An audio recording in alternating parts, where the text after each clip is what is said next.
Eh bien, comme le dit Héloïse, je vous propose qu'on commence. Ça vous va? Bien, bah, écoutez, je vais commencer l'atelier. Donc, eh bien, écoutez, tout d'abord, merci de nous rejoindre aujourd'hui à cet atelier qui porte sur les consignes et le réemploi. Et on va faire un bilan des expérimentations. Donc tout d'abord, je vais faire un petit rappel sur les consignes, c'est-à-dire, voilà, pour assurer le bon fonctionnement de cet atelier, je vais vous demander si c'est possible de couper votre micro et votre caméra et puis de laisser les micros et caméras des intervenants pour que tout se passe au mieux et qu'on n'ait pas de problème technique. Ça, on va essayer dans ce sens-là. Et puis, pour rappel, vous avez la possibilité de poser vos questions via le chat. Vous avez, en cliquant sur le petit icône qui est en bleu sur l'écran, vous pouvez poser vos questions aux intervenants. N'hésitez pas à bien penser à adresser vos questions à l'un des intervenants. Pour nous, c'est plus facile de la poser directement. Et puis pour rappel, ce webinaire est enregistré et donc je pense que vous pourrez le retrouver en replay sur les différentes plateformes, certainement sur le site d'Entrepreneurs Bio, peut-être sur le nôtre, mais on vous transmettra les informations nécessaires. Je voulais en premier temps vous indiquer que je suis Véronique Bossière. Je suis salariée de Solutions Éco, qui est l'agence de développement économique en région des Pays de la Loire et notamment missionnée pour le Technocampus Alimentation. Et je suis accompagnée de ma collègue Sadia Etelkadi. Je te laisse la parole, Sadia. Merci Véronique. Du coup, comme Véronique vient de vous le dire, nous faisons partie du Technocampus Alimentation et on va prendre juste une minute pour vous expliquer un peu le contexte et pourquoi on est là à cet atelier aujourd'hui. Donc, on est basé à Nantes, juste à proximité de l'INRAE, d'Oniris, de la Chambre d'agriculture pour ceux qui connaissent, donc dans un écosystème alimentaire très riche. Et on est une initiative qui est portée par la région Pays de la Loire et on est au service de l'innovation, de la recherche et de la compétitivité de l'ensemble des entreprises du territoire ligérien. Et notre objectif, c'est vraiment de faciliter les innovations, les développements, les projets de recherche en se basant sur une offre de service qui est déclinée autour de 5 piliers: informer, orienter, former, animer. Puis c'est dans le cadre de ce dernier pilier qu'on nous a demandé d'animer cet atelier dédié à la consigne et au réemploi. Et puis cet atelier, pourquoi cet atelier? Tout simplement parce qu'aujourd'hui, les questions autour des transitions écologiques, énergétiques font qu'on est de plus en plus conscient du fait qu'il faut rompre avec une économie qui est très linéaire: produire, consommer, jeter. Et dans ce contexte, au niveau des emballages, la consigne et le réemploi, ça semble être une des solutions qui permet d'aller vers un système qui est plus vertueux. D'où cet atelier qui a vraiment pour objectif de croiser les regards autour de différentes initiatives et grâce à ce retour d'expérience, de mettre en lumière les enjeux, les freins à la mise en place de la consigne et du coup, pourquoi pas dresser des pistes pour le développement d'une filière en région Pays de la Loire. Voilà pour le contexte et je laisse Véronique vous expliquer comment ça va se dérouler. Donc, comme vous pouvez le voir sur cette slide, pour atteindre ces objectifs, on va, dans un premier temps, laisser la parole à nos 6 intervenants qui vont pitcher. Et cela, ça va permettre pour nous de mieux les connaître et puis, au travers de leurs témoignages, de vous imprégner du sujet. Viendra ensuite un temps d'échange autour de 3 questions que nous avons définies avec eux. Voilà, et puis comme vous pouvez le voir, tout ceci en 1 heure. Donc c'est un sacré challenge. On va essayer de le tenir. Donc nous avons le plaisir d'être accompagnés pour cet atelier de 6 intervenants qui viennent d'horizons variés. Ils mènent des initiatives qui sont vraiment inspirantes autour de la consigne et du réemploi et nous les remercions vivement d'être présents aujourd'hui. Donc pour préparer cette première séquence, nos intervenants vont présenter en mode pitch leur activité, leur structure et ça en 5 minutes. Et donc je vais pour l'instant donner la parole à Célie couché de bout à bout pour qu'elle nous présente sa structure et donc en 5 minutes. Alors, je tiens à préciser que l'on fait, on va les faire intervenir nos intervenants. Il n'y a pas de favoritisme, mais ça va être par ordre alphabétique, celle qui est affichée sur votre écran. Donc, je vais laisser la parole à Célie. Merci, vous m'entendez bien? Très bien, merci Célie. Vous pouvez actionner votre caméra si vous le souhaitez. Hein. C'est fait. D'accord, merci. Normalement, c'est fait. Oui. Très bien. Alors, parce que je ne voyais pas sur l'écran, mais allez-y.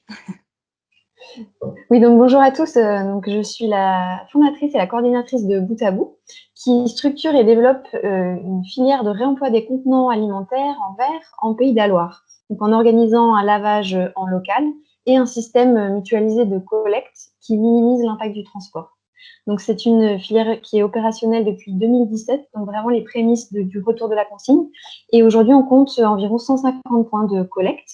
En 2020, malgré le Covid, on a permis le réemploi de 200 000 bouteilles et nos projections pour 2021, qui sont en bonne voie, sont de 1 million de bouteilles donc à la fin de l'année. Donc en plein développement et en changement d'échelle. Donc ça, c'est pour la partie bouteille. Pour les bocaux, la filière est un petit peu moins mûre parce que les problématiques techniques sont différentes et le matériel de lavage est différent. Donc, on s'est concentré dans un premier temps sur les bouteilles, mais pour les bocaux, le lancement a lieu en septembre. Donc là, on est sur la partie R&D, technique, etc. Et donc, pour développer et structurer cette filière, donc on a plusieurs axes de travail. Donc, on lève tous les freins techniques, notamment liés à la solidité des contenants, à l'enlevabilité des étiquettes, etc., grâce à de la R&D, la création de partenariats avec des fournisseurs. Et ensuite, on accompagne les metteurs en marché dans les adaptations nécessaires à la mise en place de la consigne, donc sur la partie technique. Ensuite, sur la partie logistique, donc il y a un travail important à faire aussi, puisque toutes les structures de récupération pour la consigne ont disparu, hein, comme on a vraiment ces dernières années misé sur le recyclage. Et donc, il faut remettre en place toute une logistique de collecte et de tri nécessaire à la mise en place d'une filière, on va dire, viable. Donc, pour ça, on a mis en place un système de collecte mutualisé qui permet de décharger les producteurs de la logistique de la consigne et de limiter la place de stockage nécessaire dans les points de collecte. Donc, c'est une logistique qu'on appelle clé en main et qui est réalisée par des acteurs de l'insertion sur les Pays de la Loire. Et enfin, donc pour troisième axe de développement de cette filière, c'est toute la partie sensibilisation et communication, parce que le consommateur est la clé pour le développement de la filière. C'est vraiment ce qu'on note là depuis quelques années, c'est que la demande pousse l'offre. Ce sont vraiment les consommateurs qui ont permis de faire en sorte que cette filière se déploie en demandant à leurs producteurs et à leurs distributeurs une solution en consigne. Donc voilà, ce sont toutes les actions qu'on mène depuis 4 ans maintenant. Et pour l'avenir, là, on est en train de préparer le changement d'échelle et l'industrialisation de la filière avec une levée de fonds et un investissement dans une structure de lavage éco-performante qui permettra de traiter tous les volumes qu'on espère atteindre d'ici 2025, c'est-à-dire 15 millions de bouteilles par an. Voilà. Merci beaucoup. C'était un peu plus court que prévu. Non, mais c'était parfait. Merci beaucoup, Célie, pour cette présentation. Je vais maintenant laisser la parole à Anna Kolf de Synabio. Anna, vous voulez bien prendre le relais, s'il vous plaît? Oui, tout à fait. Bonjour, vous m'entendez bien? Très bien. Ok, super. Bonjour à tous, donc je suis Anna Kolf, chargée de mission RSE pour le Synabio. Donc je vais présenter d'abord rapidement le Synabio, puis après le projet le retour d'expérience que je vais vous faire aujourd'hui. Le Synabio, c'est le syndicat national des entreprises de l'agroalimentaire bio. On regroupe environ un peu plus de 200 adhérents PME bio en France, des distributeurs, des transformateurs et des grossistes. Et on accompagne ces entreprises sur l'ensemble du territoire français sur plusieurs thématiques. Donc, il y a la réglementation, la qualité, les filières et aussi le développement durable, qui est un axe fort de notre offre de services et de nos valeurs au Synabio. Et dans le cadre de ce développement durable, on monte des projets, on coordonne, on anime des projets collectifs. Et c'est un de ces projets-là dont je vais vous parler aujourd'hui, c'est le projet Collectibio. Alors, je sais pas si je peux partager, enfin, c'est peut-être pas la peine, parce que ça sera rapide, mais donc le projet Collectif Bio, en fait, c'est né d'une initiative de deux marques qui sont, enfin, de deux entreprises qui sont adhérentes au Synabio, qui avaient des projets de collecte avec un acteur que vous connaissez sûrement, qui est TerraCycle, enfin, ou TerraCycle. Donc, il y avait des marques qui avaient des projets de collecte de leurs emballages qui sont aujourd'hui pas recyclables, des emballages plastiques souples complexes, et qui se sont dit pourquoi pas essayer de donner plus de visibilité au recyclage de ces emballages-là et de jouer collectif. Et en général, quand on veut faire quelque chose de collectif, on vient voir le Synabio en disant qu'est-ce qu'on peut faire ensemble, qu'est-ce qu'on peut faire pour la filière bio, entre marques ou entre entreprises de la filière bio pour aller plus loin sur un sujet. Et du coup, on a mis 2 ans à peu près à construire avec TerraCycle un projet de recyclage qui maillait l'ensemble du territoire français en partenariat avec les distributeurs du réseau spécialisé bio. Donc, il y avait des réseaux, mais aussi des magasins indépendants. On avait à peu près 300 magasins qui étaient sur l'ensemble du territoire français et qui étaient impliqués dans notre programme de collecte. Et donc l'idée, c'était que ces 13 marques finançaient ce programme de collecte d'emballages plastiques souples ou complexes qu'elles mettaient elles-mêmes sur le marché. Donc on récupérait des deuil packs, des gourdes, certaines coupelles et des films plastiques. Et l'idée, c'était de permettre à leurs consommateurs de ramener en magasin bio les emballages qu'elles mettaient sur le marché. Donc les magasins bio qui étaient engagés dans la démarche. Il y avait un gros enjeu du coup déjà autour de l'implication des magasins et des marques dans ce projet. On a eu vraiment pas eu de mal à leur pitcher l'intérêt de s'engager dans une telle démarche et de proposer cette option à leurs clients ou consommateurs.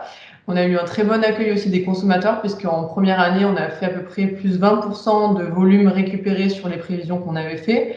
Donc on a vu que vraiment les consommateurs étaient prêts à faire un geste en plus, à ramener, à avoir un peu une poubelle à côté, on va dire, pour ramener ces emballages-là bien spécifiques dans leur magasin bio quand ils allaient faire leurs courses. Et on a eu un très bon accueil aussi de la presse, du public et des distributeurs. Donc on travaillait avec TerraCycle. En fait, il y avait un système de logistique que nous, on ne gérait pas du tout. On a complètement laissé ça à TerraCycle parce que c'est leur métier aussi et que c'était pas le mien. Moi, j'étais vraiment dans la coordination du projet entre marques, prestataires et consommateurs et magasins. Et donc l'idée, c'était ensuite, il y avait le passage d'un camion dans les points de collecte qui venait récupérer les volumes récoltés par les magasins pour ensuite les amener dans des points de revalorisation, des entreprises partenaires qui ont ensuite revalorisé cette matière en objet d'usage courant. Et donc la collecte a duré pendant à peu près 2 ans. Et pendant 2 ans, on a réussi à récolter environ un peu plus de 2 tonnes de déchets qui ont été ensuite revalorisés par l'entreprise. Et donc on a tous les certificats de revalorisation, etc., qui justifient bien ça. Mais on a vu qu'il y avait un vrai engouement, un vrai succès autour de ce projet-là. Je parle au passé malheureusement parce qu'il a dû s'arrêter pour des questions techniques, logistiques.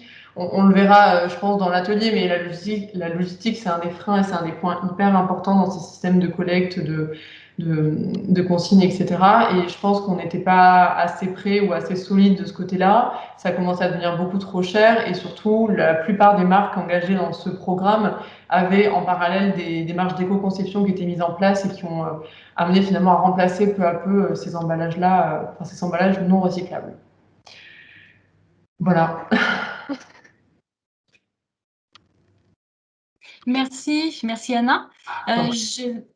Je vais passer la parole à Tiffaine Leblay de la structure Les Boîtes Nomades. Bonjour Tiffaine. Bonjour à tous. Bonjour.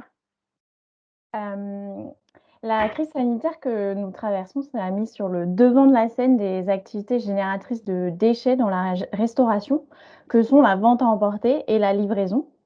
Pourtant, même avant que le Covid arrive dans nos vies en 2019, c'est plus de 100 boîtes à repas à usage unique qui étaient jetées par seconde. Et les boîtes nomades sont nées de ce constat que la mise en place d'une solution vertueuse d'emballage réemployable et consigné pour remplacer ces emballages jetables, en fait, ça comporte de nombreux freins pour les professionnels de la restauration. Pour en citer quelques-uns, l'investissement dans les contenants durables, le lavage, la dépendance en fait de toute la logistique d'achat, de stockage au geste retour du consommateur qui est parfois un peu aléatoire. Il faut aussi communiquer, éduquer sa clientèle qui n'est pas toujours sensibilisée Et puis gérer la consigne monétaire qui peut être aussi un frein important pour certains professionnels de la restauration. La mission des boîtes nomades, c'est d'accompagner tous ces acteurs justement à lever les freins et réduire les déchets à usage unique, faciliter le passage à l'action du consommateur vers une consommation responsable et mettre en valeur le tissu économique des Pays de la Loire. Pour ça, on propose un service clé en main de location, logistique et lavage de contenants alimentaires durables. On propose également une plateforme digitale qui est élaborée avec un collectif de 8 initiatives de consigne en France et qui va nous permettre de dématérialiser la gestion des stocks, de gérer la consigne en direct avec les clients finaux et d'avoir un suivi d'impact de la solution en termes de réduction des déchets. L'objectif, c'est également de simplifier au maximum le geste du consommateur pour favoriser un vrai changement d'habitude. Pour cela, on propose des points de retour multiples au sein du réseau de professionnels, ainsi que d'une collecte à domicile des contenants pour que ça soit vraiment très simple. On va aussi récompenser l'éco-geste du consommateur via un programme de fidélité qui est utilisable dans tout le réseau. Et toutes ces actions, toute cette communication autour du réseau de restaurateurs et cette mutualisation, ça va aussi donner de la visibilité à la démarche engagée du professionnel et lui permettre de capter aussi une nouvelle clientèle qui va être en plus fidélisée par l'usage de ces boîtes consignées. Par exemple, à Nantes, sur 433 personnes interrogées, il y avait plus de 80% des gens qui considèrent qu'une offre de consigne dans un restaurant, c'est un argument supplémentaire pour le choisir par rapport à un autre. Voilà, les solutions des boîtes nomades, elles sont aussi pensées et développées collectivement avec des partenaires locaux tels que les coursiers nantais pour la logistique de centre-ville, par exemple, Now Food, qui est une scope éthique concurrente de Uber Eats, par exemple, pour la livraison de repas à domicile, et en mutualisant la logistique et les retours d'expérience avec d'autres acteurs tels que Bout à Bout ou Berny qui sont présents aujourd'hui. Aujourd'hui, les boîtes nomades, nous sommes lauréats de l'appel à projet économie circulaire de la région Pays de la Loire. Et avec ce soutien, on va étendre notre expérimentation qu'on a lancée il y a un mois, qui compte déjà 11 professionnels au sein de Nantes Métropole, et une expérimentation en cours de développement sur la Vendée également. Donc voilà, je vous invite à nous contacter pour avoir plus d'informations sur le projet, développer de nouveaux partenariats et puis parler de nous parce que tout le monde peut devenir ambassadeur de cette nouvelle solution de réemploi. Merci beaucoup, Tiffaine. Sandrine, est-ce que vous voulez prendre la suite pour nous parler de Divem Logistics et de vos initiatives? Oui, tout à fait. Merci. Bonjour à tous. Donc, en fait, moi, je suis donc la fondatrice de l'entreprise Divem Logistics. On a deux activités. Une activité de bureau d'études et d'ingénierie dédiée pour accompagner les industriels sur tous leurs projets supply chain et logistique. Et dans ce cadre-là, je vais témoigner effectivement d'un projet de traçabilité RFID qui permet de gérer 50 000 bacs et containers réutilisables. Là, on est plutôt sur du bac pour la filière maritime. Et le deuxième axe d'activité qu'on a lancé il y a 2 ans, on s'est lancé dans l'édition logicielle d'une solution, d'un système de gestion pour réutiliser des matériaux, notamment des chutes de production. C'est ce qui nous a valu le fait d'être lauréat très récemment sur la partie AAP économie circulaire. Voilà. Donc, concernant le projet de traçabilité RFID qui permet de gérer 50 000 bacs réutilisables, c'est effectivement un projet qui permet aux criées de Cornouailles, donc dans le Finistère, c'est 25% de la pêche française.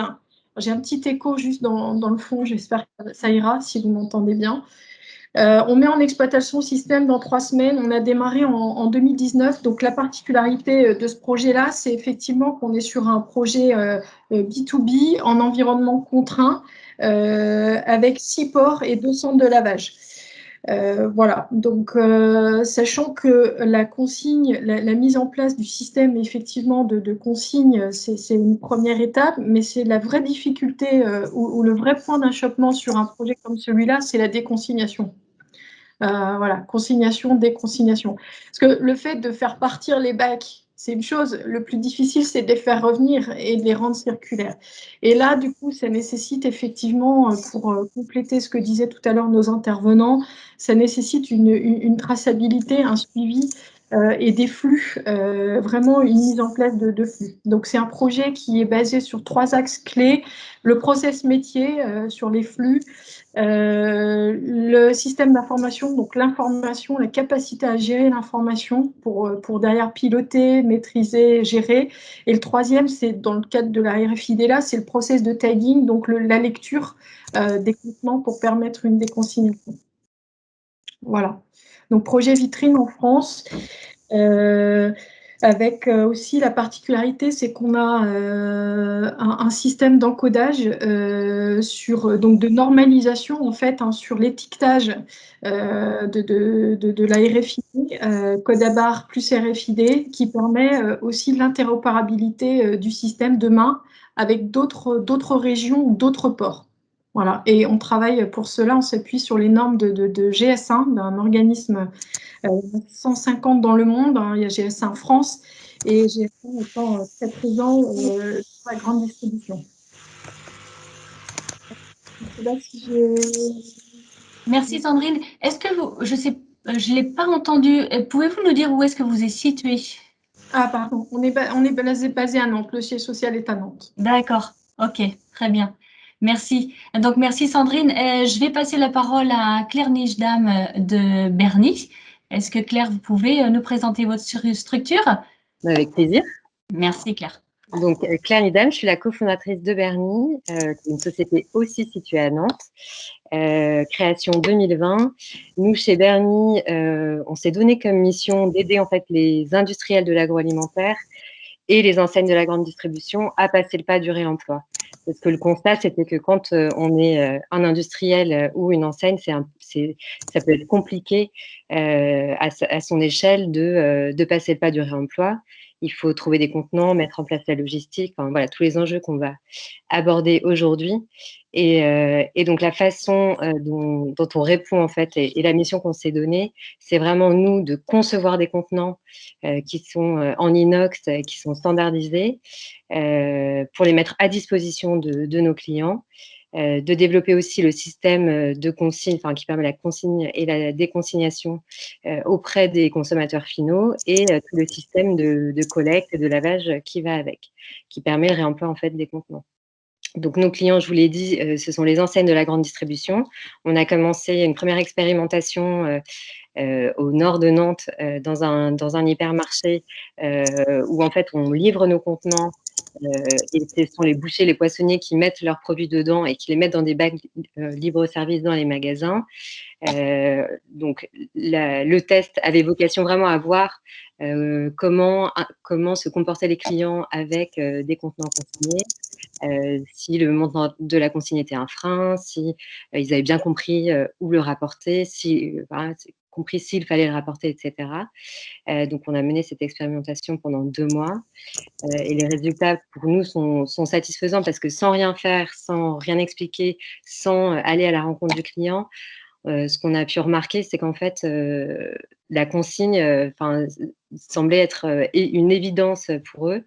Là où on avait prévu de mettre 200 contenants en circulation sur 2 mois de test, on en a finalement mis 200 contenants par semaine sur 2 mois de test, avec un taux de retour qui a été progressif tout au long du test, pour arriver à aujourd'hui à environ 60% de taux de retour sur des contenants qui ont des consignes de 2 € et 3 € pour 2 formats différents. Donc voilà, donc ça c'est un premier test qui pour nous est concluant. On continue de développer dans d'autres magasins pour continuer des tests et on est sollicité par des enseignes de la grande distribution pour mettre ça réellement en place à partir de l'automne, puisque il nous faut encore quelques mois pour nous fabriquer nos propres contenants pour les mettre ensuite en circulation. Donc ça c'est la partie GMS, et ensuite il y a la partie industrielle. Donc on a la chance de travailler avec des partenaires de l'industrie agroalimentaire pour travailler sur la faisabilité technique de mise sur ligne de production d'emballages réutilisables, comment on gère la pasteurisation, la stérilisation, etc. Comment on rend le contenant hermétique. Donc ça, c'est pour les contraintes industrielles. Et ensuite, on travaille aussi avec eux sur les contraintes liées qui sont soulevées par les équipes commerciales, les équipes marketing. Voilà, comment je fais pour injecter ce contenant réutilisable ensuite dans mon circuit de distribution. Donc ça, c'est un travail qui est en cours et qu'on mène à bien pour pouvoir demain mettre des produits industriels dans des contenants réutilisables. Merci beaucoup Claire pour ce résumé. Puis on va passer pour finir à Yann Thielin de Box City pour le dernier pitch. Du coup, vous êtes l'homme de la situation, l'homme du groupe. C'était très féminin jusqu'à présent. Donc on rééquilibre un peu. Effectivement, bonjour à toutes et à tous. Alors, j'espère que vous m'entendez bien. Oui, on s'entend bien. Très bien. Écoutez, donc oui, Yann Thielin, donc je suis cofondateur de Box City, que j'ai créé avec mes associés Élise et David, que vous voyez autour de moi sur la photo. Donc Box City, c'est une entreprise de l'ESS, donc du secteur de l'économie sociale et solidaire. Donc nous sommes basés historiquement à Bordeaux. Donc depuis 2019, notre mission en fait est d'apporter une alternative aux emballages alimentaires à usage unique en développant une filière de réemploi de contenants alimentaires. Donc on a commencé sur Bordeaux, la métropole bordelaise, et au fur et à mesure on s'étend sur le département de la Gironde et la région Nouvelle-Aquitaine. Donc on apporte une solution clé en main aux professionnels dans le but qu'ils puissent, au fur et à mesure, remplacer tout ou partie de leurs emballages usage unique par des emballages réutilisables. Donc initialement, on adressait notre service à la restauration commerciale, donc principalement aux restaurants qui proposent leurs services sur le temps de la pause déjeuner pour de la vente à emporter. Et au fur et à mesure des sollicitations, des rencontres et d'identification de nouveaux gisements, donc d'activités qui utilisent énormément d'emballages à usage unique, on a étendu en fait notre service à d'autres secteurs que sont donc la restauration collective, les industriels de l'agroalimentaire et des enseignes de la distribution. Donc, on a commencé donc, sur la restauration commerciale, ce qui nous a permis d'acquérir en fait une expérience pour du coup maîtriser toute la chaîne nécessaire au caractère réutilisable des contenants. Et aujourd'hui, on en est venu en fait à intégrer toutes les briques nécessaires donc, pour avoir cette boucle réutilisable.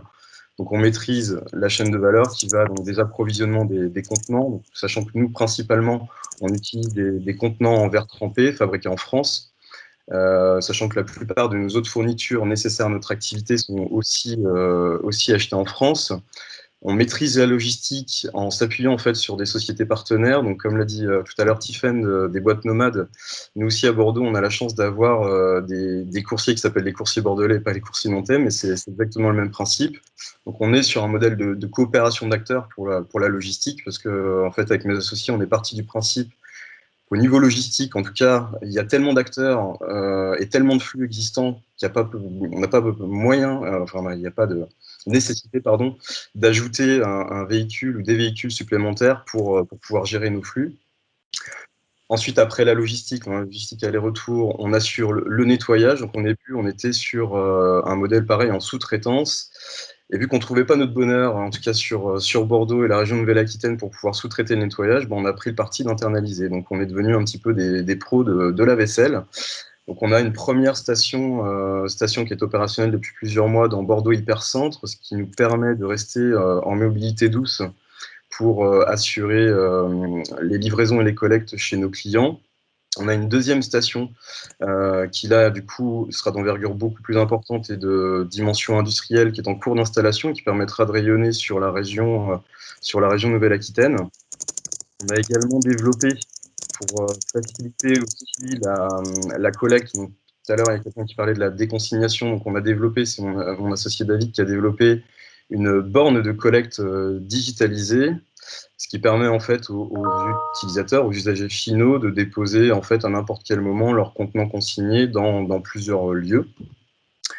Et ensuite, la dernière brique que nous venons de finaliser, qui sera très prochainement déployée, en fait, c'est un système d'information assez robuste assez robuste que l'on a développé en propre et qui nous permet en fait à la fois de gérer nos flux logistiques et aussi d'assurer la traçabilité de nos contenants.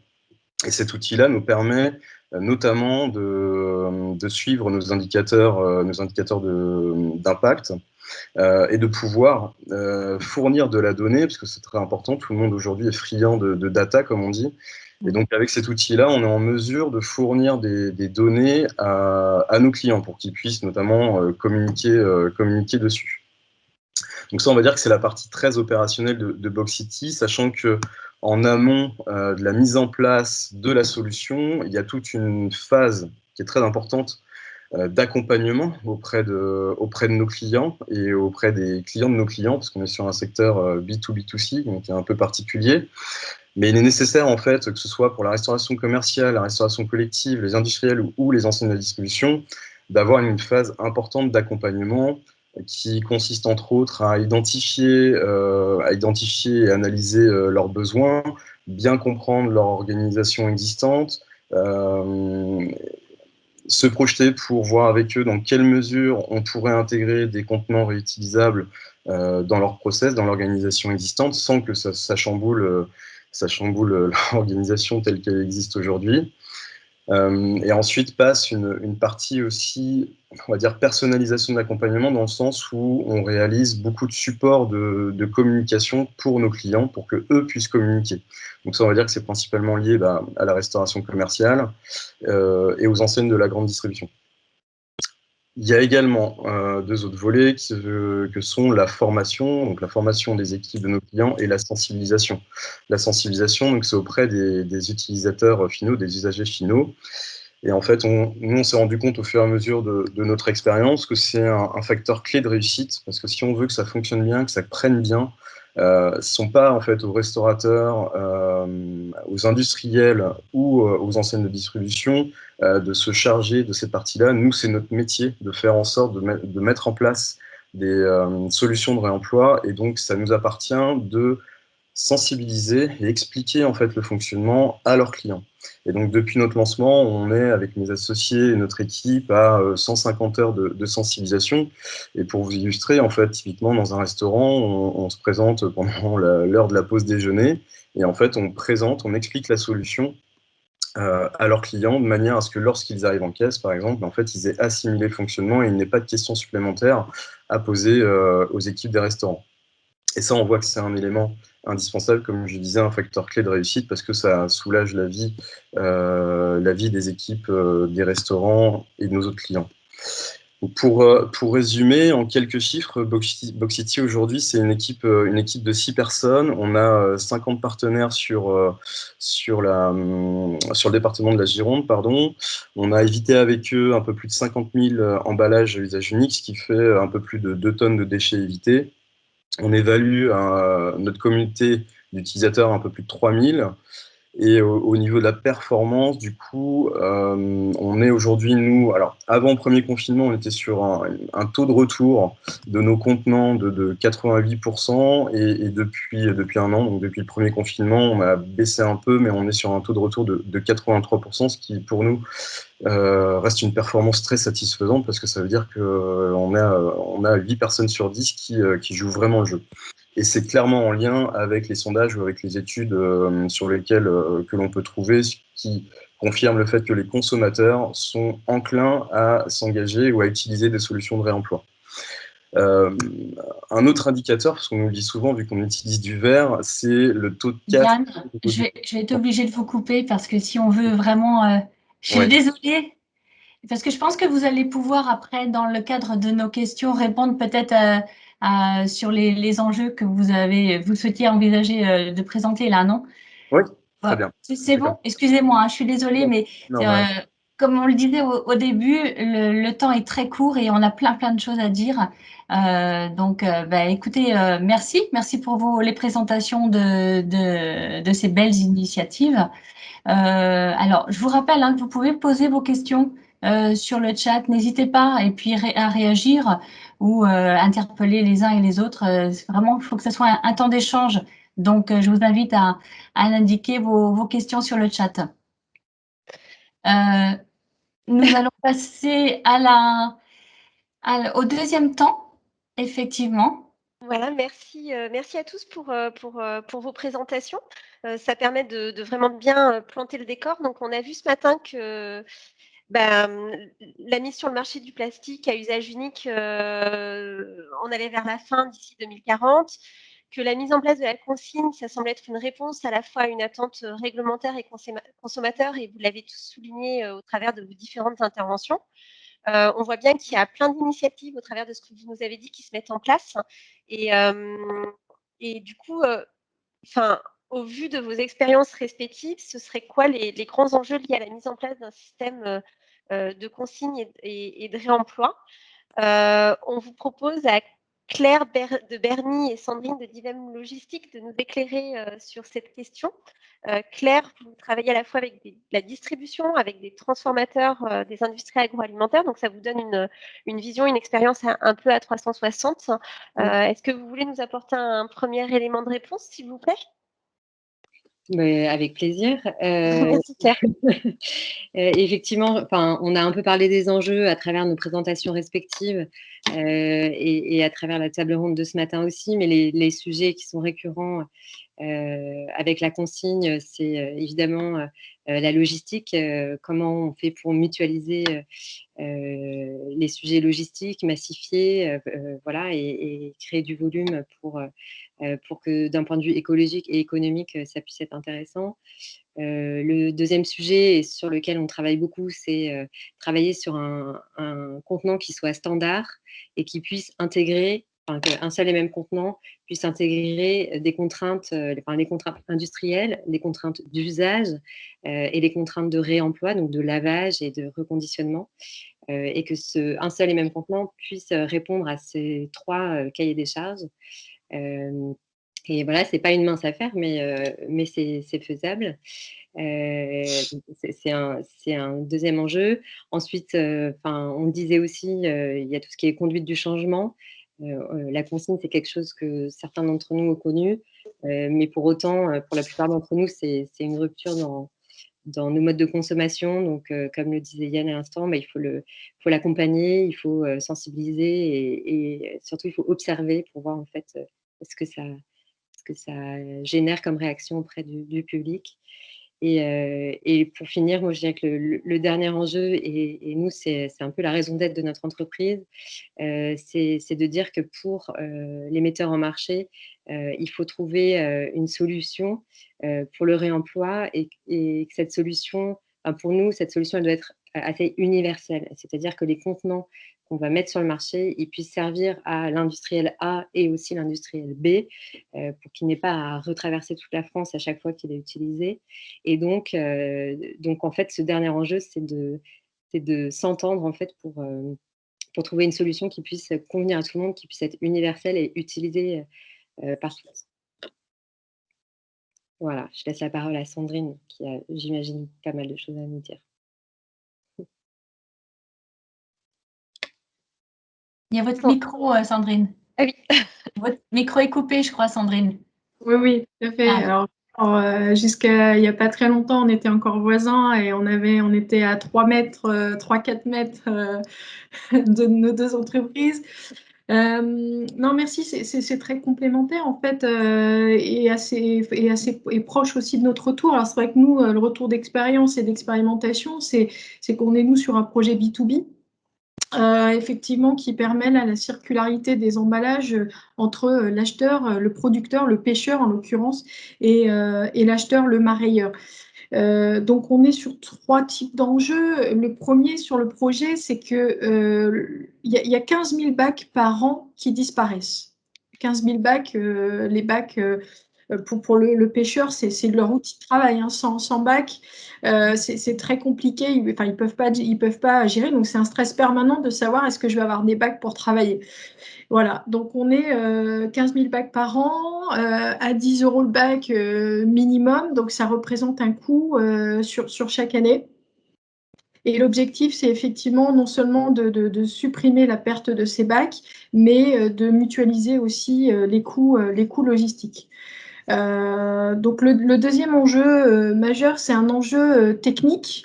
Logistique, effectivement, où là, il y a toute une définition des flux logistiques entre la collecte, pour amener les bacs propres, les bacs sales, les faire ramener. Donc, c'est tout la logistique du retour, de l'aller, mais aussi du retour. Ce que j'expliquais tout à l'heure avec les enjeux de consignation et déconsignation. Et c'est là que le problème se pose, c'est que vous parlez tout à l'heure des taux de retour, ben c'est là, on a des fuites dans les circuits, il y a des fuites et les bacs disparaissent. Donc, il faut bien identifier les fuites, l'enjeu d'identifier les fuites et de pouvoir ensuite agir pour se dire finalement qui ne les ramène pas et qui sont les profils qui ne les ramènent pas, pourquoi finalement. Donc ça, c'est un point clé. Et effectivement, si on veut, en fait, l'autre point, c'est la conduite du changement, en effet. C'est-à-dire que finalement, le risque dans le projet, il se portait du côté des producteurs et des acheteurs. Parce que mettre en place un bac qui est réutilisé, ça nécessite pour les acheteurs, ça génère un impact pour eux dans leur système de gestion. Parce que derrière, en fait, le système, on est en FIFO, en mode de circulation FIFO. Et comme on est basé sur un système de déconsignation, non pas sur un système de comptage, mais bien sur un numéro qui doit revenir, parce que derrière, il y a un système de facturation en fait, qui est apporté, qui est fait, c'est-à-dire qu'il y a une franchise de 7 jours dans le modèle effectué là, une franchise de 7 jours pendant laquelle l'acheteur a le temps de faire ramener le bac. Au-delà de 7 jours, il commence à être facturé. Ça, c'est le modèle qui a été mis en place. Voilà, avec par exemple 1 euro par jour le bac. Donc, c'est aussi le modèle qui a été choisi pour forcer, on va dire, et conduire au changement, forcer les acheteurs à ramener les bacs. Avec derrière, effectivement, le système de gestion d'alerte qui permet à un acheteur de savoir où il en est. Il a une jauge, voilà. Le dernier enjeu, il est environnemental, évidemment, parce que permettre la circularité, c'est autant de matériaux, de matières qu'on évite de réutiliser, surtout sur des bacs plastiques pour la pêche aujourd'hui, comme ça l'est, parce qu'on est sur des contraintes environnementales assez fortes avec de l'humidité, du froid, et on a effectivement des bacs qui circulent en permanence entre les ports. Donc, c'est aussi l'intérêt du système. Voilà, dans un premier temps, sur les enjeux, on peut répondre aux questions si... Et il y a tous les enjeux liés aussi à l'alimentarité. Chez Divem, vous transportez des produits de la mer. Nous, on conditionne en magasin des produits viande, poisson. Donc, il y a des normes d'hygiène à respecter, des normes d'alimentarité aussi à respecter. En fait, il y a des enjeux à chaque étape. Je pense qu'on n'a pas assez de la journée pour lister les enjeux liés à la consigne. Le sujet, effectivement, il y a un gros sujet en ce moment, on le vit. On est à 3 semaines de la mise en exploitation et là, les équipes sont en train de faire les tests techniques. En fait, il y avait une question de poser, il y avait des défauts de lecture en fait sur les tags et la question se posait, est-ce que ça vient des tags en eux-mêmes ou est-ce que finalement ça vient du système technique qui lui est aussi défaillant ou pas suffisamment paramétré pour pouvoir permettre cette lecture-là. Donc il y a dans ce cadre-là, B2B, il y a une dimension technique qui n'est pas à négliger pour s'assurer d'une bonne lecture des contenants. Comme là, on est sur du volume, la partie RFID, la technologie RFID permet d'automatiser et de convoyer en masse en fait ces contenants. Merci. Excuse-moi, Sadia, tu voulais dire quelque chose? Je voulais juste remercier Claire et Sandrine. Vas-y, il doit y avoir des questions, je ne vois pas le chat. C'est pour ça. J'ai une question notamment de l'huilerie Moog. Dans le cas des consignes pour de l'huile, le lavage doit-il être différent ou cette étape peut-elle être commune avec tous les autres contributeurs? Et est-ce que vous auriez des retours d'expérience dessus? Nous, on n'a pas essayé. Ah, tu peux répondre. Célie peut répondre de bout à bout, ouais. Oui, justement, on lave des bouteilles d'huile, mais par contre, il y a une particularité, c'est que l'huile entraîne un risque de saponification du bain de lavage. Donc, en fait, on lave ces bouteilles 3 fois dans l'année au moment de la vidange du bain de lavage. Donc, c'est un peu plus contraignant que le reste, mais ça se fait très bien. Voilà. Est-ce que ça répond à votre question, Laurine? On va dire Oui, que tout à fait. Merci beaucoup. D'accord, merci. Moi, je suis complètement naïve et j'avais une question concernant le système technique, Sandrine. Est-ce que c'est un système technique que vous avez mis en place vous-même ou que vous aviez déjà avec vous ou que vous avez fait appel à un prestataire? Comment ça se passe, ces éléments de traçabilité? Alors, en fait, nous, on est intervenu sur le cahier des charges, sur la définition, la conception du système, la formalisation des flux et la définition du process. Effectivement, dans ce cas de figure, il y a 3 axes clés. Il y a le process métier, il y a le système d'information et le process de tagging. Et là, en fait, il y a un intégrateur technique qui, lui, installe en fait les antennes, qui installe derrière les systèmes de convoyage, qui installe tout c'est du stick hein, derrière, enfin voilà, du matériel évidemment, mais il y a plein d'autres marques qui font ça. Donc, il y a un intégrateur technique qui fait la technique. Par contre, toute la compétence métier, elle est fondamentale et ça a été, je pense, c'est le point commun qui a été évoqué par tout le monde, c'est les flux, la logistique, les flux. Oui, tout à fait. Alors, j'ai une autre question. Donc, en général, les collectes de contenants vides sont-elles réalisées à la demande ou de façon régulière? Peut-être une autre. Qui peut répondre? Nous, chez Berny, en ce qui nous concerne en magasin, en fonction de la volumétrie de contenants qu'on met en circulation, on propose au magasin de passer 1 à 2 fois par semaine. Donc, c'est régulier, en fait. Et côté bout à bout, c'est à la demande. Mais par contre, on aura des systèmes de tournée qui permettront aussi des collectes sur passage de manière régulière. Pour l'instant, c'est à la demande, quand les bacs sont pleins. Ok. Est-ce que vous avez connaissance d'initiatives de consigne dans l'Aude ou en Occitanie? Je pense que c'est Consigne Up en Occitanie. Je vais vérifier ça. Mais je sais qu'il y a un acteur de la consigne sur ce territoire. Bon, dans ce cas, on vous transmettra les coordonnées par la suite. Très bien. Désolée, c'est OC Consigne. OC apostrophe Consigne en Occitanie. Ok. Et vous avez possibilité de le mettre dans le chat, Célie? Oui. Ça sera très bien. Bon, j'ai une autre question. Quel est le taux de casse moyen constaté lors des collectes?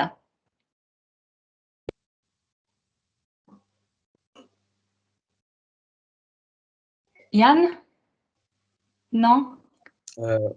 Oui, Est-ce que quelqu'un d'entre vous peut répondre ou pas du tout? Ou on se renseigne? C'est le point que je voulais aborder tout à l'heure.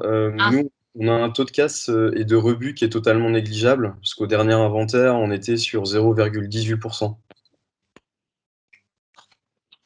Nous, c'est pareil, c'est très très faible au niveau de la collecte. En général, si on a une bouteille qui est trop fragile, elle va plutôt casser au moment de l'embouteillage. D'accord. Ok. Bon, écoutez, il n'y a pas d'autres questions. Écoutez, merci de nous avoir éclairé sur les enjeux. Merci. Donc voilà, on va passer à la deuxième question. Effectivement, voilà, la consigne, c'est un des leviers qui est vraiment fort pour faire face aux questions de réduction de l'impact environnemental. Ça, on en a conscience maintenant, on l'a vraiment évoqué à fond. Et puis, c'est aussi, il faut aller vers une consommation qui est plus responsable. Mais on voit bien que c'est vraiment pas si simple que ça à générer. Donc, alors, du coup, on va se poser la question sur quels sont les freins qui sont rencontrés à sa mise en place. Et puis, dans ce cas, à l'inverse, quelles sont les conditions pour bien les réussir. Donc, dans ce cas, je vais demander à Anna et puis à Yann de nous présenter, au vu de leur expérience respective, de nous dire ce qu'ils en pensent. Est-ce que Anna, vous souhaitez commencer? Allez, j'y vais. Alors nous, on n'était pas vraiment sur un système de consigne, parce que c'était plutôt un système de collecte, mais c'est ressemblant dans le sens où c'était un projet collectif qui réunissait plusieurs acteurs de la chaîne et où il y avait ce geste de retour du consommateur en magasin. Le premier frein, je dirais, très opérationnel, c'est le lien avec les personnes qui sont présentes sur site, enfin dans les magasins, les conseillers de vente ou les responsables de magasins, avec lesquels j'étais directement en contact, et il y avait souvent un problème opérationnel. Enfin, il faut vraiment qu'ils soient impliqués dans le projet pour qu'opérationnellement ils aient le temps, ils comprennent bien comment faire leur part dans le projet, que aussi opérationnellement ils comprennent comment ils doivent soit récupérer, soit renvoyer, soit informer les consommateurs.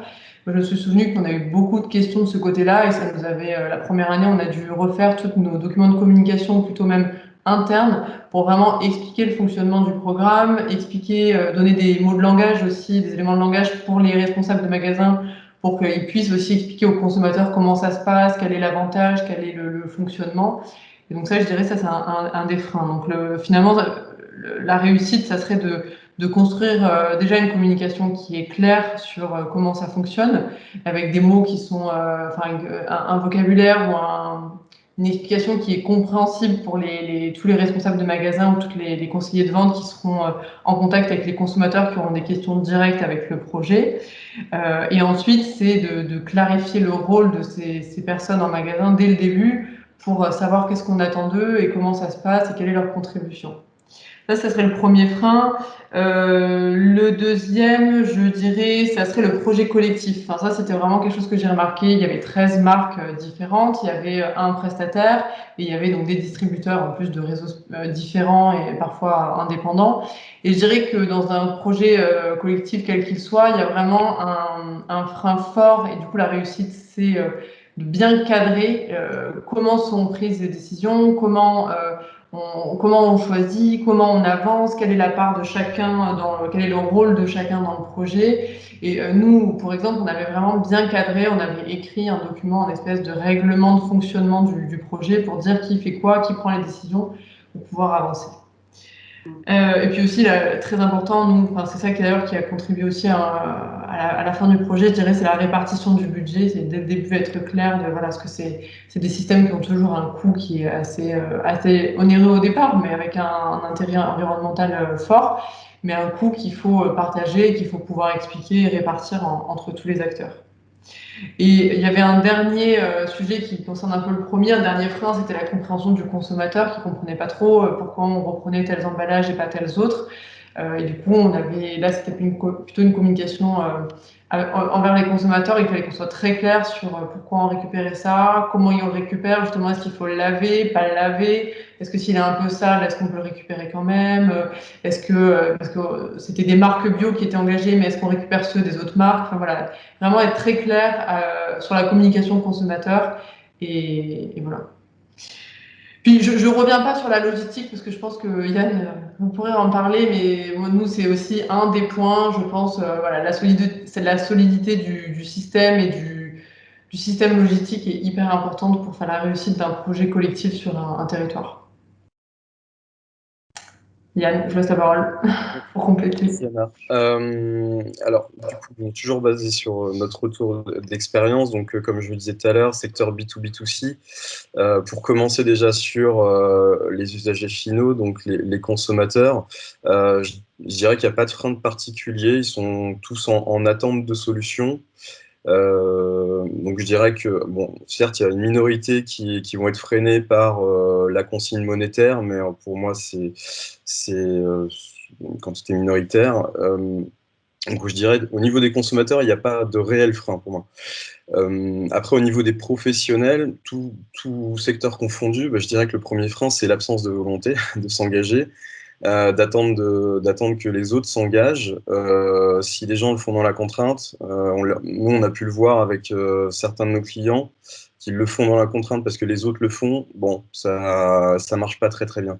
Par contre, pour ceux qui veulent s'engager, donc pour les restaurateurs, souvent ce qui ressort, c'est j'ai déjà un quotidien où je vois pas le jour, je peux pas m'occuper de ça en plus, mes équipes ont déjà d'autres choses à faire, donc j'aimerais bien, mais j'ai pas le temps. Donc la solution, c'est de leur apporter une solution clé en main et de leur dire, écoutez, nous, on fera en sorte de vous apporter une solution qui soit sans contrainte pour vous et sans contrainte pour vos clients. Donc une solution la plus simple possible. C'est ce qu'on met, hein, nous, du coup, c'est simplifier l'usage de la consigne au quotidien, c'est un petit peu notre leitmotiv.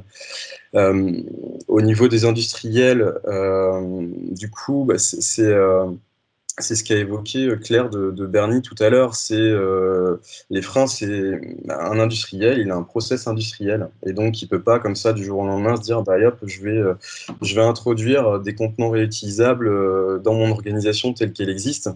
Donc il y a vraiment des étapes préalables, c'est-à-dire l'identification du contenant qui pourrait remplacer le contenant à usage unique, voir les incidences sur la ligne de production et à tous les niveaux, hein, du stockage au conditionnement à l'expédition, et puis même jusqu'à la réception chez leurs clients. Donc là, les conditions pour bien réussir, c'est y aller par étapes. Y aller par étapes et avec méthode. Je dirais que c'est ce qu'il faut faire, donc ça prend du temps. Ça prend du temps, clairement, le délai de transformation avec un industriel est plus long qu'avec un restaurateur. Donc ça, on dirait que c'est pour la partie industrielle. Pour les enseignes de la grande distribution, là, on peut avoir une vitesse, une rapidité d'exécution plus rapide, mais les freins, c'est souvent lié à comment je vais mettre en place la solution concrètement dans mon magasin. Est-ce que mes clients vont vraiment être réceptifs? Quel va être le pourcentage de clients enclins à passer par votre solution, ou en tout cas enclins au réemploi? Est-ce que mes équipes aussi vont adhérer? Et ça, on voit que c'est un prérequis indispensable pour une enseigne, c'est faire en sorte que les équipes adhèrent à la solution, parce que s'ils n'adhèrent pas à la solution, ils ne vont pas la porter et l'expliquer auprès des clients de l'enseigne.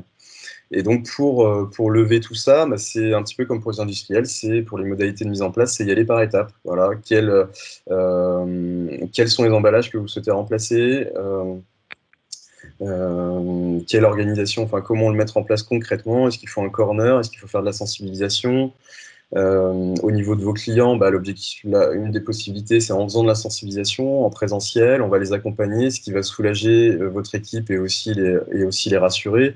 Mais clairement, nous, ce qu'on voit depuis quelques mois, c'est qu'au niveau de la grande distribution, il y a une vraie envie d'y aller. C'est aussi un petit peu la course à qui ira le premier, qui sera la première enseigne, entre guillemets, pionnière dans le réemploi et qui pourra s'afficher.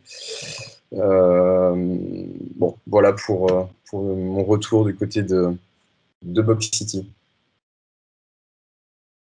Merci beaucoup à vous deux. Je ne sais pas s'il y a des questions sur le chat, Véronique, comme je ne le vois pas, vu que je partage mon écran. Non, je n'ai pas de questions. Donc, tout est clair. Peut-être qu'on peut rajouter un petit point pour les conditions de réussite, c'est tout ce qui est standardisation. Parce que ta caméra, si tu veux, Célie. Il n'y a pas de problème. Vous pouvez, les intervenants, mettre votre caméra et comme ça permet de réagir. Il n'y a pas de problème. Oui, on avait parlé rapidement de la standardisation tout à l'heure. Je pense que c'est vraiment une condition sine qua non pour déployer la consigne rapidement au niveau national, parce que ça permet déjà de limiter les croisements de flux et ça permet vraiment d'optimiser la logistique et d'éviter un stockage par producteur dans les magasins en se contentant de stocker par format. Donc, ça limite vraiment l'espace de stockage en magasin. Les flux sont beaucoup plus simples, il y a moins de tri à mettre en place. Donc, ça permet de viabiliser beaucoup plus rapidement une filière de consigne. Donc, ça, c'est très important au niveau, on va dire, régional, mais aussi au niveau national. Et en ce moment, au niveau du réseau consigne, réseau national, c'est ce qu'on est en train de mettre en place, en fait, la standardisation sur les contenants, dans un premier temps, bouteilles et ensuite bocaux. Et parallèlement, il y a une démarche de Citeo aussi qui a été impulsée par la loi AGEC. Et du coup, ces deux démarches sont en train de se croiser en ce moment pour aboutir à une gamme standard nationale sur les bouteilles, les bocaux et autres contenants. Ça ne doit pas être simple à mener comme type de projet parce que la forme d'impact d'une bouteille, ça peut être un élément fort en termes d'identité, de marketing. Oui, c'est une question effectivement que j'avais posée exactement. C'est aujourd'hui l'emballage, c'est quand même un moyen pour les entreprises agroalimentaires, notamment en B2C, quand on est un consommateur, de faire la différence. C'est quoi votre point de vue à vous en termes de frein là-dessus? Comment gérer un peu ça? Vous avez déjà rencontré ce type d'objection? De producteurs qui ne souhaitent pas passer sur des standards? On a, alors, énormément de producteurs sont plutôt en train de rationaliser leurs contenants et on a peu de freins, en tout cas en région, sur cette question-là. Par contre, au niveau national, avec des metteurs en marché qui ont des bouteilles des bouteilles personnalisées que tout le monde connaît, je pense par exemple à Coca, Perrier, etc. On se dit que ce sera probablement cette gamme standard va côtoyer des contenants propriétaires qui vont persister. Ça va vraiment permettre la standardisation d'aller chercher un maximum de contenants, mais on va dire de petits et moyens producteurs ou de producteurs qui ont envie d'aller vers ça, mais on ne va pas pouvoir standardiser tous les contenants à grande échelle. Donc là, ça permet d'aller beaucoup plus vite quand même sur une grande partie de producteurs qui sont déjà prêts à standardiser. Et nous d'un point de vue, sur notre partie du marché qui sont les aliments frais, etc., c'est évidemment une objection qu'on a eue des services marketing. Mais encore une fois, on est au début de l'histoire du réemploi et c'est normal aussi que les mentalités évoluent. Voilà. Mais en vrai, chez les industriels, en tout cas, la logique de la démarche est complètement comprise. Et voilà. Et nous, chez Berny, ce qu'on propose, c'est vraiment l'emballage primaire, celui qui va contenir l'aliment. Ensuite, charge au marketing ou à la R&D de faire l'emballage secondaire qui va être porteur du message de la marque pour que ce soit évidemment le plus durable possible, mais qu'il puisse aussi se distinguer. Voilà. Et nous, l'exemple qu'on donne aussi quand on a cette objection de la part des industriels, c'est l'exemple du vrac, qui est de dire que demain, les coquillettes dans un trémis, comment on les différencie du trémis d'à côté. Donc voilà, pour nous, c'est le même paradigme sur le réemploi que sur le vrac. Il y a aussi toutes les étiquettes, les équipements de vente. Voilà, il y a beaucoup de supports pour faire du marketing pour les marques. Et effectivement, le premier qui ira, ce sera un argument marketing de dire vous voulez du beurre dans un contenant réutilisable, choisissez-moi parce que je suis le premier à le faire. Ça sera du marketing. Ce sera du marketing. C'est une autre façon, mais c'est une façon de se différencier, effectivement. Ce sera ça. C'est justement ce que Héloïse dit actuellement sur le chat. Ah. Est-ce qu'il y a d'autres questions, Véronique, ou on passe à la question suivante? Écoute, j'ai des questions. Est-ce qu'il y a un avantage en termes de tarifs d'économie d'échelle sur les contenants standardisés ou est-ce négligeable? Je peux répondre si vous voulez sur la partie bouteille déjà. Oui, il y a un avantage à utiliser des contenants standards parce que ce sont des contenants qui sont produits en très grande quantité, donc qui sont moins coûteux à l'achat. Et en plus, on va mettre en place, comme chez Boutabout, des commandes groupées pour tous les producteurs qui souhaitent faire du réemploi, donc pour mutualiser aussi des commandes et avoir des prix plus attractifs. Peut-être d'autres ont des retours d'expérience sur d'autres contenants?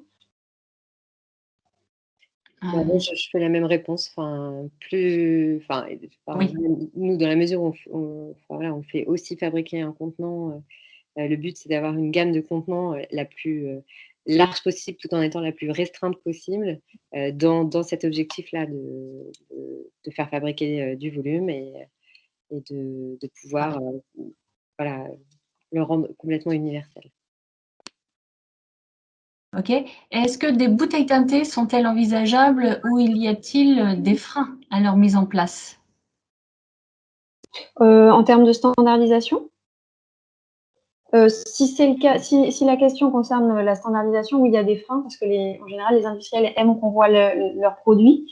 Et notamment, c'était une question par rapport à la bouteille fraîcheur. Donc, c'est les bouteilles qu'on utilise pour le lait, les jus, les soupes avec un goulot large. On avait quelques soucis pour trouver une bouteille réemployable sur le marché français qui soit transparente. Et donc, on s'est posé la question d'une bouteille teintée qui existe pour le coup. Et en effet, c'est compliqué pour les industriels, pour les metteurs en marché, de passer sur un contenant teinté parce que c'est au niveau marketing, hein, on en revient là. Le client ne voit pas la couleur du produit qui est aussi un argument de vente. Donc oui, c'est compliqué. Et si c'est un standard huile teintée, c'est la question qui est posée. Pourquoi pas pour une bouteille d'huile? Je pense que ça pourrait. On n'a pas encore.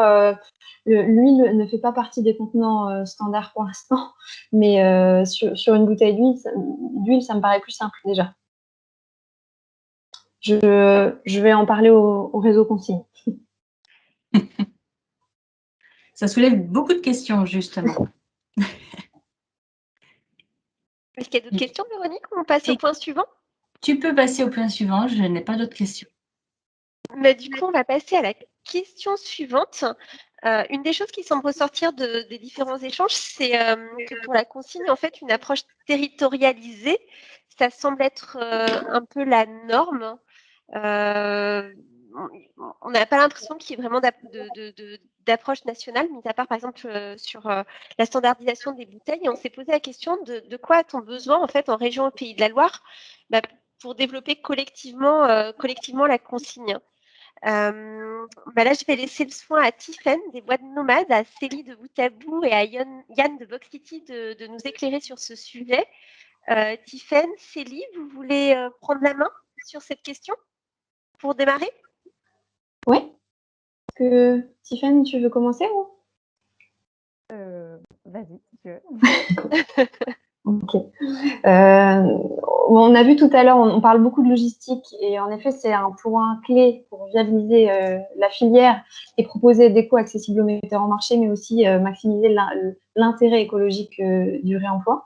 Donc, étant donné qu'on a les mêmes points de collecte ou en tout cas des points de collecte communs pour la grande majorité et des contraintes qui sont assez similaires, on pourrait imaginer de mutualiser des tournées, des moyens et des flux logistiques et pourquoi pas un outil de lavage régional qui serait sur une plateforme de tri et de lavage. Donc nous, on a déjà ce projet en cours, donc on pourrait éventuellement proposer le lavage d'autres contenants sur cette plateforme et associer d'autres projets aussi à ce développement.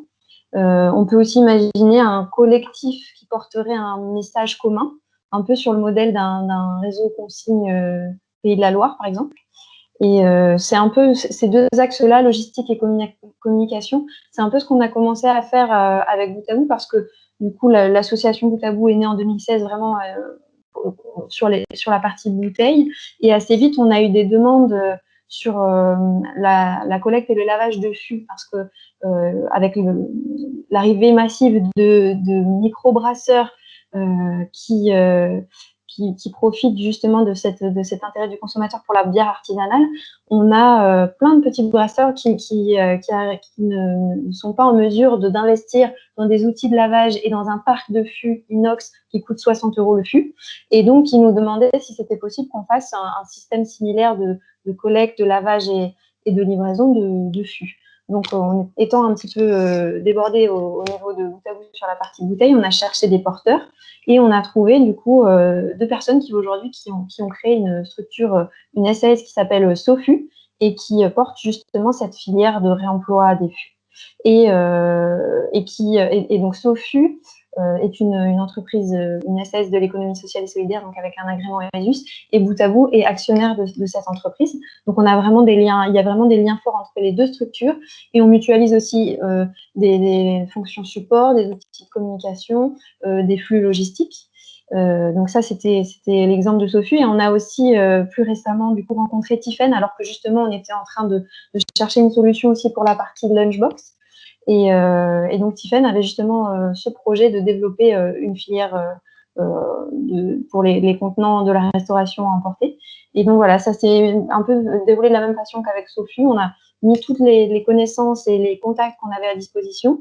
Et Tiffaine a créé du coup sa structure, donc qui est une association dont je suis administratrice et qui développe cette filière en lien fort avec les flux et les outils de bout à bout. Donc on a déjà un petit peu cette démarche-là, mais on pourrait très bien l'ouvrir pour créer une forme de réseau consigne régional. Voilà, on est tout à fait ouvert à ça. Il y a énormément de choses à mutualiser. Tiffaine, peut-être que tu peux compléter. Oui, tu as dit déjà pas mal de choses. Je pense que voilà, c'est effectivement important de souligner qu'on a tous des solutions techniques qui sont très différentes. On lave pas un fût en inox comme on va laver un plat en inox ou un plat en verre. Néanmoins, il y a vraiment des synergies à trouver justement sur la logistique et le lavage, comme Célie a pu le dire.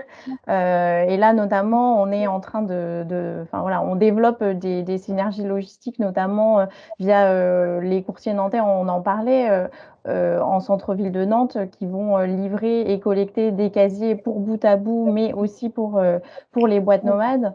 On peut aussi très bien imaginer de simplifier le geste du consommateur, de ramener ses contenants via des bornes de collecte qui soient communes.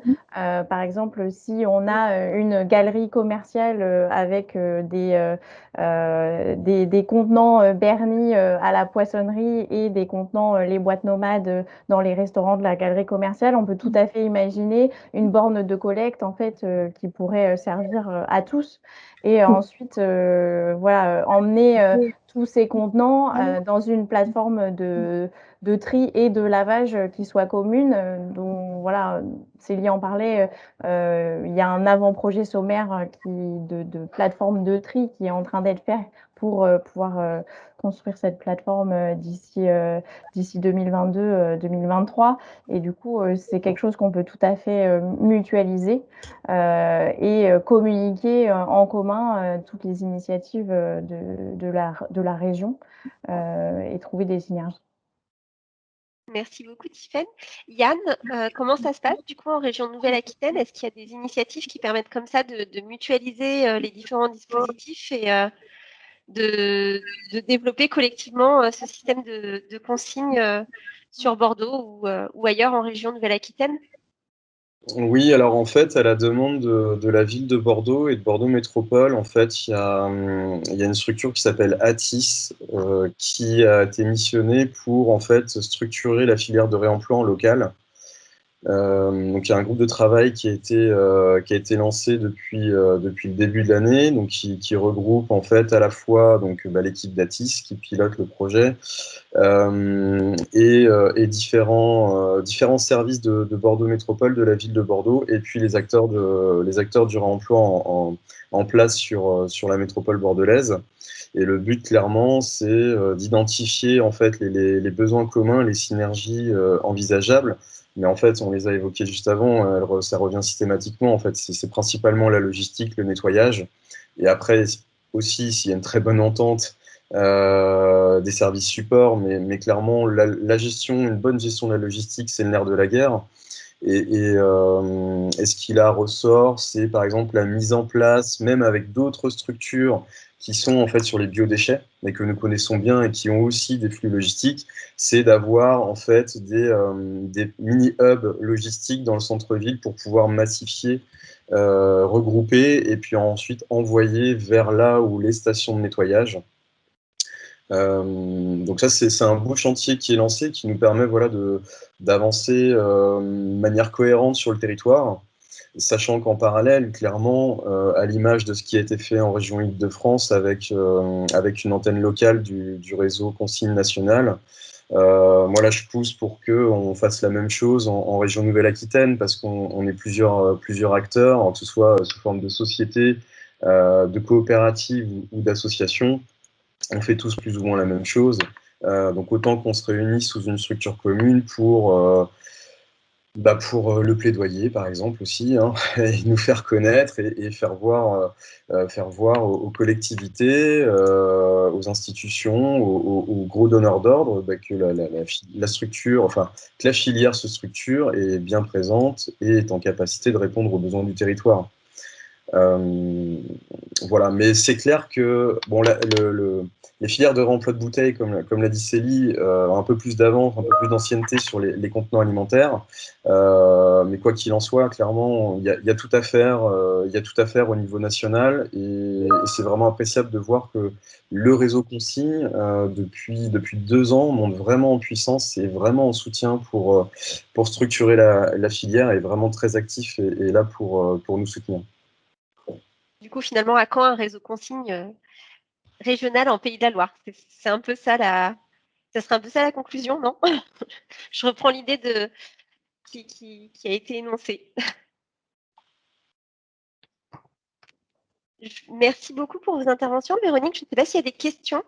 Oui, alors il y a notamment une question parce qu'on parle beaucoup de synergies qui se mettent en place sur Nantes.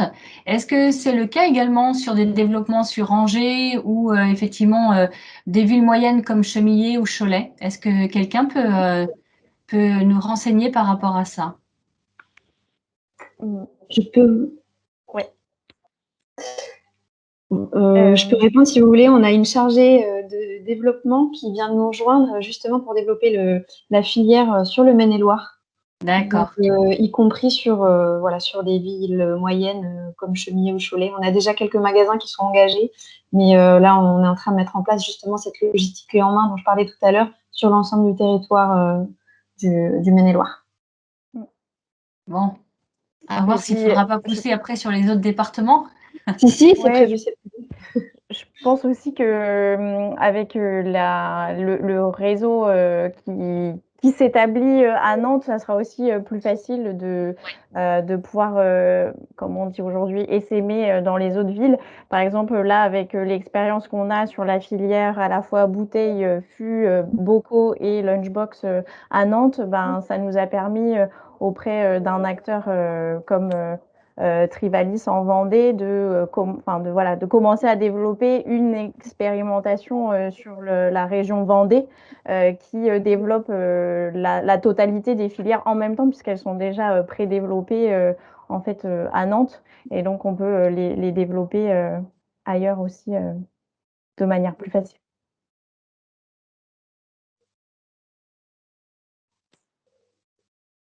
Ok, mais c'est parfait. D'autres questions, Véronique?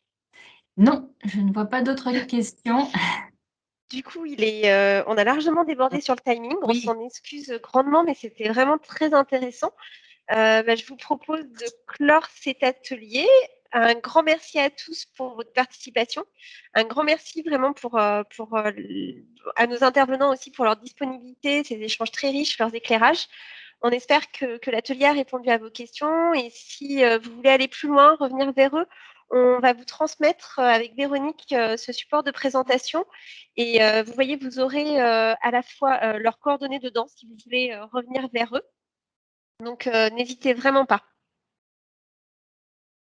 Et Véronique, je crois qu'à l'issue du colloque, il y aura aussi un petit guide des acteurs qui sera transmis.